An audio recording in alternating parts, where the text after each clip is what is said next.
Good morning, I'm Maddie Jansen, and this is the podcast of 17 News at Sunrise. It's everything you need to know to start your day in about 15 minutes. Working in the spirit of the Golden Empire, this is 17 News at Sunrise. Good morning. Right now at 5, violent protests erupt overnight in Minneapolis over the death of George Floyd. A police station set on fire, allowed to burn as the mayor there asks for help from the National Guard. And the protests don't just stop there. Around the country, people are demanding justice. Details of what's being planned in Bakersfield still ahead this morning. Plus, county officials express frustration over the numerous deaths at state-regulated nursing facilities here locally, with 62% of the county's death concentrated in these homes. That story on this Friday, May 29th, 2020. Good morning. It is 5 a.m. on this finally Friday, and it is going to be another warm day in the Golden Empire, but a little bit of relief is on the way. I mean, really, with just 100 degrees headed our way, it's going to feel cool, right? Compared to yesterday? At least compared to that. Yeah, we hit 105 yesterday, so a big drop. You'll feel it today, that's for sure. 105 to right near 100, and we are going to keep us out of the triple digits for at least the next 10 days after today, because today's going to be close. And yesterday, again, we hit that 105 mark. Normally, we should be in the mid-80s this time of year, and yesterday's record, 107, set back in 1973. Right now, we sit at 77 degrees in the Bakersfield area, east wind at 8 miles per hour. And you can see here on the hour-by-hour forecast, we are looking at the 90s this afternoon. And again, we'll be close. We may hit 100, but we're going to try to keep it below. 54 in Tehachapi right now. We have a south-southeast wind at 6 miles per hour. And as we take a look at the day here up in the mountains, we are expecting the mid-80s. Again, we are out of the triple digits heading into the weekend. We're actually going to be tracking a system that could bring some clouds and maybe a slight chance of some light showers. We'll talk more about that coming up in just a few minutes. Back over to you. All right. Thanks so much, Kevin.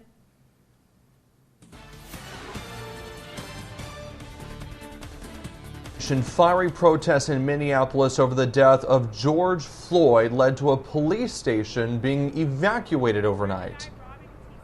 The city's mayor spoke early this morning. He's asking the National Guard to help bring calm to the streets. You're taking a live look there right now. A reporter just stepped in front of that shot, but you can see the police lined up behind him there and the smoke billowing from those buildings. Tracy Potts is in Washington with more on the federal response and investigation.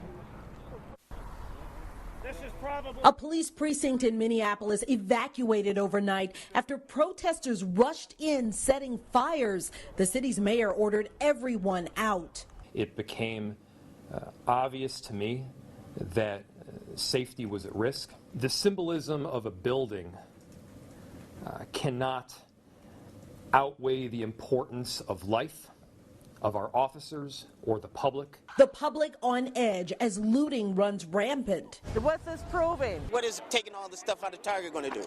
President Trump overnight calling the looters thugs, blaming the mayor for a total lack of leadership, warning that, quote, when the looting starts, the shooting starts. Minneapolis is asking the National Guard to help. I've asked the Attorney General, FBI, and the Attorney General to take a very strong look and to see what went on, because that was a very bad thing that I saw. The FBI will investigate Monday's death of 46-year-old George Floyd. He repeatedly cried, "I can't breathe," dying with an officer's knee on his neck. 4 officers have been fired. Please give me and give the United States Attorney the time to do this right, and we will bring you justice. I promise. Today, rallies continue nationwide as Democrats urge the Justice Department to investigate Floyd and other African Americans who've died at the hands of police. I think it's important for them to assure people that this is not something that's going to get brushed under the rug. The American people saw an execution, a murder right before our very eyes.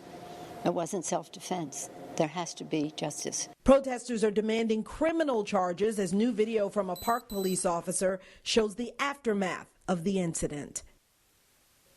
And new this morning, Twitter is flagging President Trump's tweet about looting and shooting, saying it violates the company's policy against glorifying violence. People will be able to retweet it with comment but they won't be able to like it or otherwise share. Tracy Potts, NBC News. I'm sorry? You're under arrest. Okay. Do you mind telling me why I'm under arrest, sir? Why am I under arrest, sir? Officers with CNN, and he's on the air right now. Just about half an hour ago, some journalists with CNN were released after being arrested while live on air reporting about the protests in Minneapolis. Minnesota State Patrol arrested CNN reporter Omar Jimenez, a producer and a camera operator. During the live report, Jimenez fully cooperated with authorities and offered to move if he was standing in the wrong area. Another CNN reporter a block away was not arrested. Over in Kentucky, at least 7 people were shot as protesters marched through Louisville to protest the deadly shooting of a woman in her own home.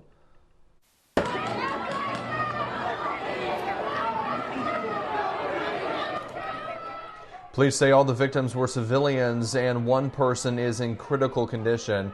It's unclear who fired the shots, but police say none of the officers discharged their service weapons. Hundreds of people came out to support Breonna Taylor and her family. The 26-year-old emergency medical tech was shot 8 times back on March 13th after Louisville narcotics detectives knocked down her front door to search her home. No drugs were found.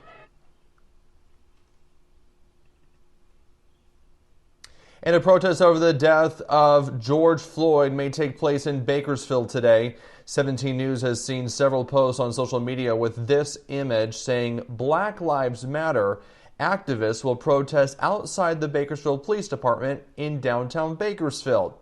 Now, we have not yet heard from organizers about what time this protest is expected to happen. The post says, bring signs and your voices to stand up and demand justice for George Floyd, his family, and every other black person living in fear in America. And that brings us to our 17 interactive feedback poll today.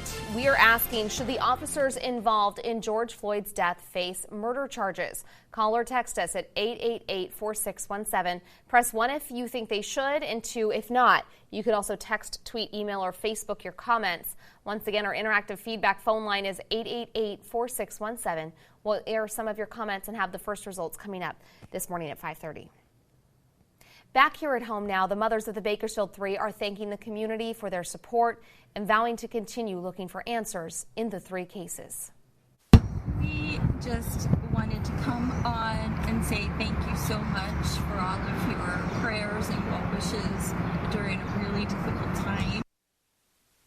In this Facebook post, a video posted yesterday, the 3 mothers, Jane Parent, Cheryl Holsenbake, and Diane Byrne, went on to say they will not be talking with the media going forward. The 3 say they don't want to jeopardize the investigation into the murders of Michael Holsenbake and James Kolstad and the disappearance of Bailey Despot. On Wednesday, District Attorney Cynthia Zimmer announced murder charges against Bailey Despot, who remains missing, and her boyfriend Matthew Queen in the death of Michael Holsenbake. The mothers encourage anyone with information on any of these cases to call the Secret Witness Hotline. That number is 322-4040. In your 17 Crime Watch, the search for 2 accused killers is over following a standoff in Bakersfield. This was the scene along Muller Road as police searched for Douglas Hutchinson and Manuel Ruiz Jr. yesterday. BPD says both suspects were discovered hiding in a trailer and they eventually surrendered. BPD says Ruiz and Hutchinson shot a man outside a home on Bandolero Way on Wednesday. The coroner has not released the victim's name. You may remember the video, a young girl chasing away a would-be burglar from her home.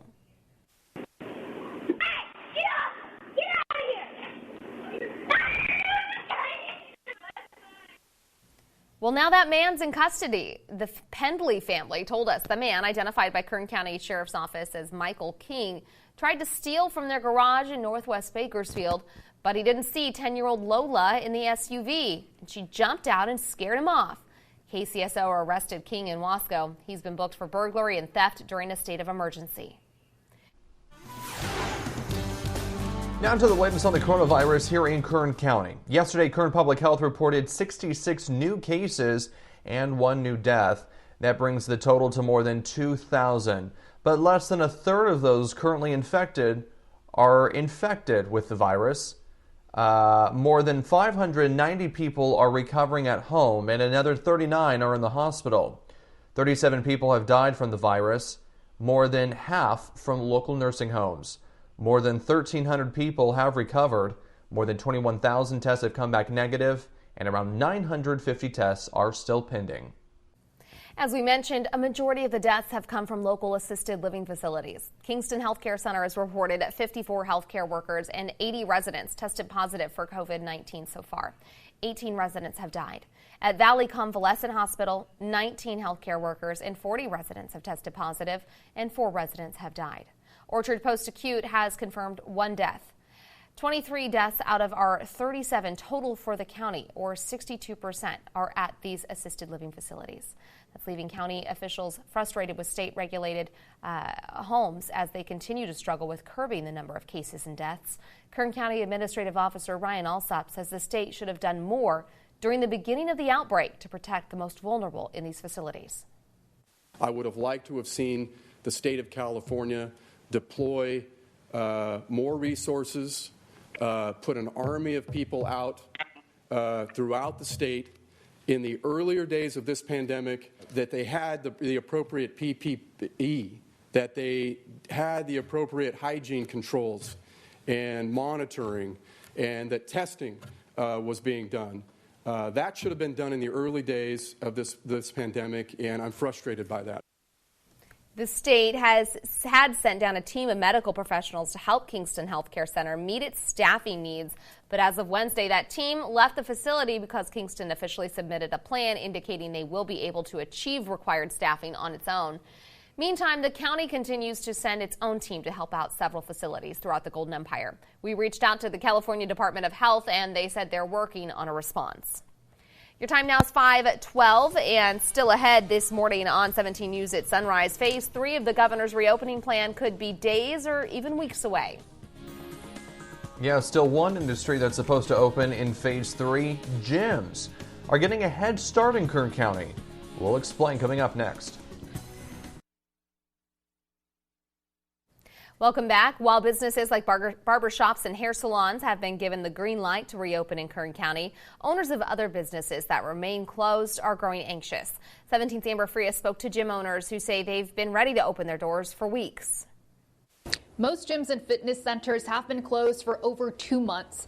And according to the governor's 4-phase plan to reopen the state, they're part of Phase 3. And there's no timeline yet on when we might get there, leaving those in the fitness business feeling the financial weight of COVID.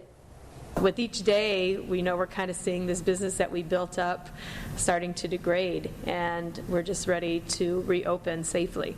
We've had a 70% drop in income due to most memberships go on hold. And gym owners across the county grow impatient as they await the state's okay to reopen their doors. We've been working on these guidelines, prepping for our opening, for months now. And so we feel really confident about the risk level coming in here. Christy Wimberg at Level Fitness in Southwest Bakersfield says she's made the changes necessary to provide a safe environment for her members to come back to. We're going to reduce or eliminate the common areas that people go to put their stuff in the cubbies. People aren't going to be checking themselves in anymore. The teacher will do it for you.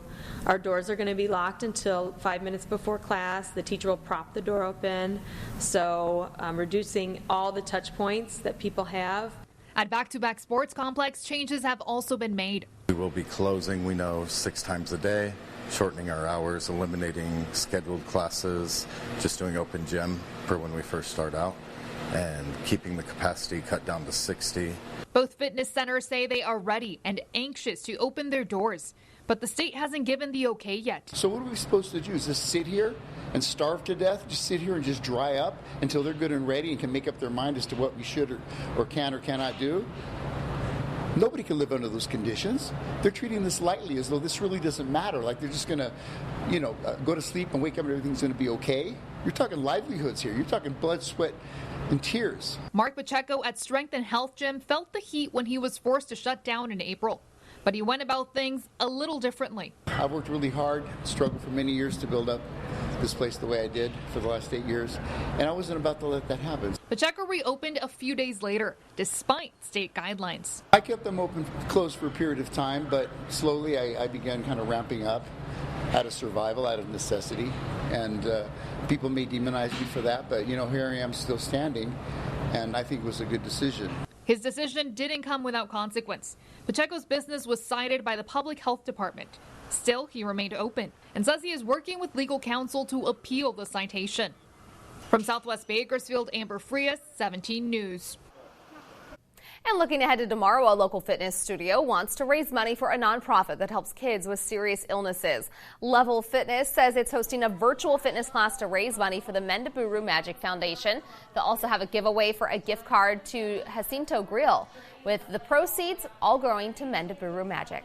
The foundation helps local kids and their families facing cancer and other catastrophic or life-threatening illnesses. You can check out the virtual fitness class tomorrow morning, 9:45 a.m. It's only $5. You can RSVP on Level's website. I will definitely be on there. It's a killer workout. And speaking of getting some exercise in, it's time for a Fitness Friday. Over the last few months, we've been bringing you a different workout streamed live on our 17 News Facebook page so you could work out with us from the safety of your own home. Today, we'll work out with A3 Fitness. Log on and work up a sweat with us this morning at 11 a.m. sharp. No equipment needed. 5:23 is your time now. A local loan program that just kicked off this week's already helping small business owners. How it works and how you can apply next.